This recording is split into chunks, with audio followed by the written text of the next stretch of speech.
Y vamos a aprovechar estos últimos minutos, como dije recién, para hablar con Luis Palma Cané, un poquito de mercados internacionales, también algo de mercado local. Luis, ¿cómo estás? Buenas tardes. ¿Qué tal, Pablo? ¿Cómo andás? Muy bien. Bueno, Luis, ¿qué perspectivas estás viendo en general para los mercados? Da la sensación que el mundo, bueno, se va recuperando y sobre todo los mercados desarrollados, ¿no? Empiezan a mostrar signos cada vez más favorables, empezando por Estados Unidos. Sí, yo coincido con eso. Mi visión del escenario macro mundial es positiva, ya lo hemos hablado más de una vez. Creo que Estados Unidos está firme en su recuperación. Japón también está saliendo de su deflación de los últimos 10 años. La euroárea también, aunque mucho más lentamente por la equivocada política económica del Banco Central Europeo, está saliendo de su recesión. Australia, Canadá, el resto de los países desarrollados también están creciendo. Las políticas monetarias siguen siendo expansivas, no hay problemas de inflación. Yo te diría entonces que el mundo en general va a crecer más que el año pasado. El fondo está previendo un crecimiento del 4 contra el 3,2 del año pasado. Y vos sabés bien que cuando una economía crece, la probabilidad de que los mercados bursátiles anden mejor es alta porque obviamente suben las ventas, suben las ganancias, etcétera, etcétera. Y además tenemos un exceso de liquidez en el mundo y tasas de interés históricamente bajos. No puede haber mejor escenario que este, ¿no? Las tasas en Estados Unidos se mantienen bien por debajo del 3%. Estás hablando de la tasa de referencia de 10 años. Sí, están Y todos. digamos, yo no estoy viendo pronósticos que hablen de una suba demasiado sustancial de esa tasa, por lo menos para el 2014.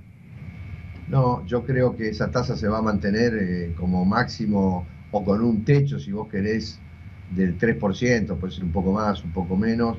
La Fed tiene muy clara que esta tasa es fundamental y la Fed también tiene claro que no va a cometer el error de la década del 30 cuando había empezado a salir Estados Unidos de su recesión y por adelantarse en el retiro de los estímulos monetarios y fiscales, Roosevelt cometió el enorme error precisamente de nuevo de adelantar el retiro y llegó la gran depresión que fue salvada únicamente por la Segunda Guerra Mundial, ¿no?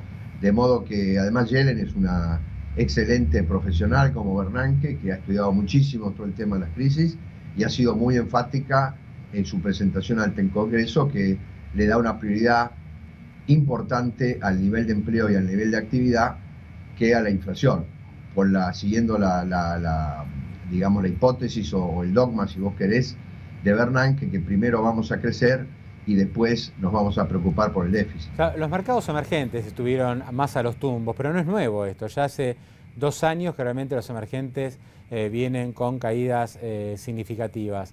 ¿Se está exagerando con, digamos, si uno revisa, no sé, los mercados bursátiles de Brasil, de Rusia y algunos otros países, realmente las acciones están muy baratas y es como que hubo una sobrereacción? Hoy, de hecho, se publica una nota en el Wall Street Journal preguntándose si no es momento de empezar a retomar posiciones en mercados emergentes. ¿Qué opinás? Yo creo que sí, que quien acepta las volatilidades de un mercado emergente no debiera tener ninguna duda de ir entrando a los mercados de valga la redundancia, de los emergentes. Y esto es muy claro porque coincido con vos, o por lo menos respondo a tu pregunta de una sobrereacción. Sin ninguna duda, los emergentes en general están haciendo una buena performance. Obviamente es menor sus tasas de crecimiento que las de la época dorada 2008, 2003, 2008, 2009, si querés, antes de la crisis, pero no era sano ese crecimiento. El ejemplo de China no podía seguir creciendo al 11,5 con una inflación creciente y la han reajustado a su camino potencial, que es 7,5, 8. De manera que no tengo duda de que si el escenario se confirma de lo que estamos hablando, es un momento de entrar en los emergentes porque hay una sobrereacción y la sobrereacción es el famoso tapering, que es el retiro parcial de los estímulos de liquidez de los Estados Unidos, que vale decir la inyección que mensualmente hace la Fed, la Autoridad Monetaria de Estados Unidos, comprando bonos e inyectando dinero que mantiene las tasas de interés bajas y la liquidez abundante. Hace 2 meses se empezó a retirar a razón de 10.000 millones por mes y hubo un susto en el mercado porque, digamos, decían que la liquidez se iba a acabar.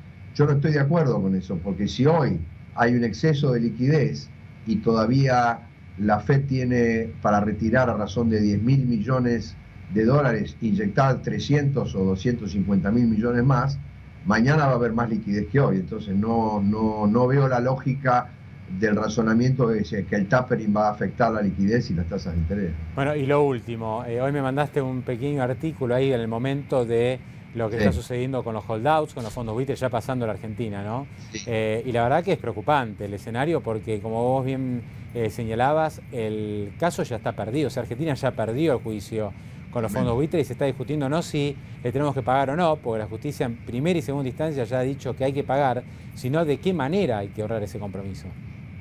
Claro, yo creo que, digamos, los medios no le han dado la importancia a esto, quizás tapado por la entelequia política de este país y por los temas de inflación y demás, y evidentemente lo urgente me parece que acá ha dejado de lado lo importante. Yo creo que hay dos temas claves en la Argentina que son el déficit fiscal, del cual se habla poco, y precisamente este tema de los holdouts, porque como bien vos dijiste, y esto hay que aclararlo, el fallo de primera y segunda instancia es muy claro y ya está aprobado por la Corte, en el sentido que la Argentina tiene que pagar al contado según la sentencia de las dos instancias. Lo que está pidiendo Argentina, que me parece bien, es que la forma de pago, si cuando vos estás reclamando una forma de pago diferente, estás aceptando que hay que pagar.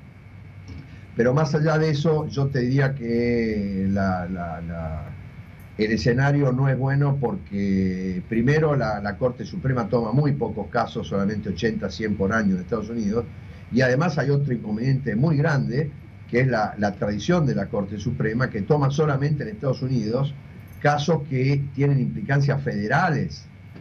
Vos sabés que todos sabemos que Estados Unidos es un país federal en serio, no como nosotros, ¿no?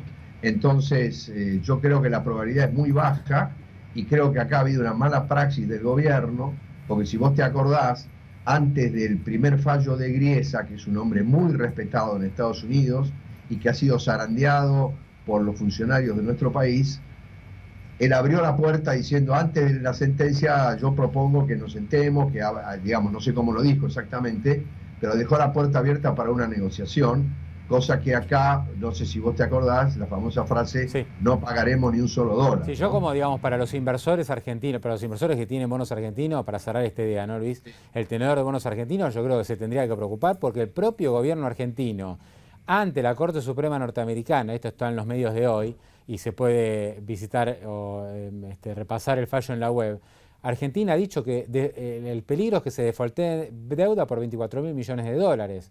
Si la Corte Suprema sostiene los fallos de primera y segunda instancia. O sea, la propia Argentina está diciendo que va a defaultear sus bonos por 24.000 millones si no hay un fallo, o si no hay un cambio en este fallo que ya viene de hace un año y medio.